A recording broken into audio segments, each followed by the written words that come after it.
बधाई देता हूँ, धन्यवाद करता हूँ कि आपने ऐसे जो इस दौर में जो लोग लड़ नहीं पा रहे हैं किसी भी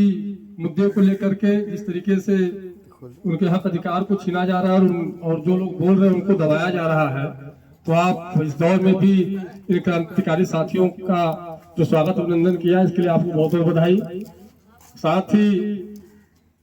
आज जो बात हो रही है कि बनारस में जिस तरीके से बड़े पैमाने पे किसानों की जमीन को किसी न किसी बहाने से छीनने का काम किया जा रहा है, चाहे रोड के नाम पे, एक्सप्रेसवे के नाम पे, डेवलपमेंट के नाम पे, ट्रांसपोर्ट के नाम पे, स्पोर्ट्स सिटी के नाम पे, टाउनशिप के नाम पे।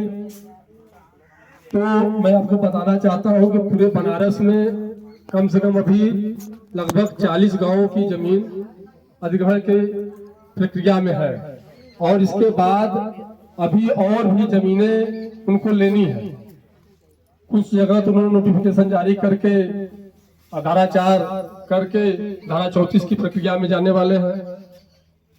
क्योंकि आप जानते हैं कि किसान यहाँ का जो बनारस के इर्द गिर्द का जो किसान है पूरी तरीके से उनकी आजीविका खेती पे है, क्योंकि यहाँ साग सब्जियां बो करके अपने जीविका का पालन करते हैं। और अभी जहां हम खड़े हैं यहाँ के किसानों की जमीन रिंग रोड में गई, उसके बाद स्टेडियम जो अंतर्राष्ट्रीय स्टेडियम बन रहा है निर्माणाधीन है, उसमें हरसोस गंजारी हरपुर के किसानों की गई। अब उसके बाद स्पोर्ट्स सिटी के नाम पे लगभग 250 एकड़, उसके बाद टाउनशिप के नाम पे, अर्बन टाउनशिप के नाम पे लगभग 200 एकड़, यह आपके कल्लीपुर में आनंद काशी कॉरिडोर के नाम पे लगभग 200 एकड़। उसके बाद आप चले जाइए अमिनी अदमा, वह 4-5 गांवों में वो औद्योगिक क्षेत्र बनाने के नाम पे 5-6 किसान गांवों की जमीन ली जा रही है। उसके बाद अगर आप राजा तालाब उस साइड चलेंगे बंगालीपुर, उधर भी बजट हो चुका है। मतलब कि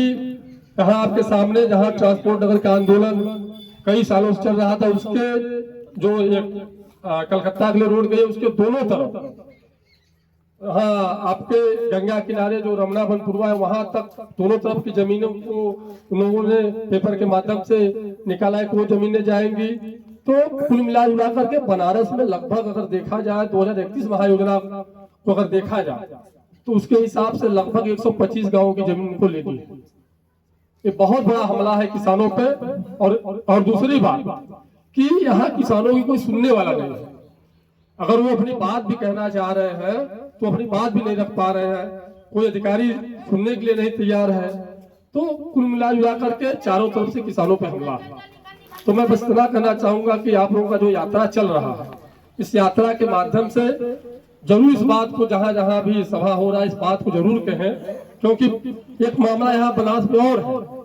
कि जहां जमीन अधिग्रहण हो रहा है वहां के किसान तो लड़ रहे हैं, लेकिन अगल बगल के किसान नहीं लड़ पा रहे हैं। उनको लगता है कि हमारी जमीन नहीं जा रही है और इसी वजह से इनका मनोबल बढ़ा हुआ है। क्योंकि अगर कहीं यहाँ का जमीन लिए तो अगर यहाँ जमीन ले लिया तो फिर वो और आगे बढ़ रहे हैं। उनको पता है कि जहां हम जमीन ले रहे हैं वहीं के किसान लड़ रहे हैं, जिनकी जमीन जा रही है पूरा गांव भी नहीं लड़ पा रहा है।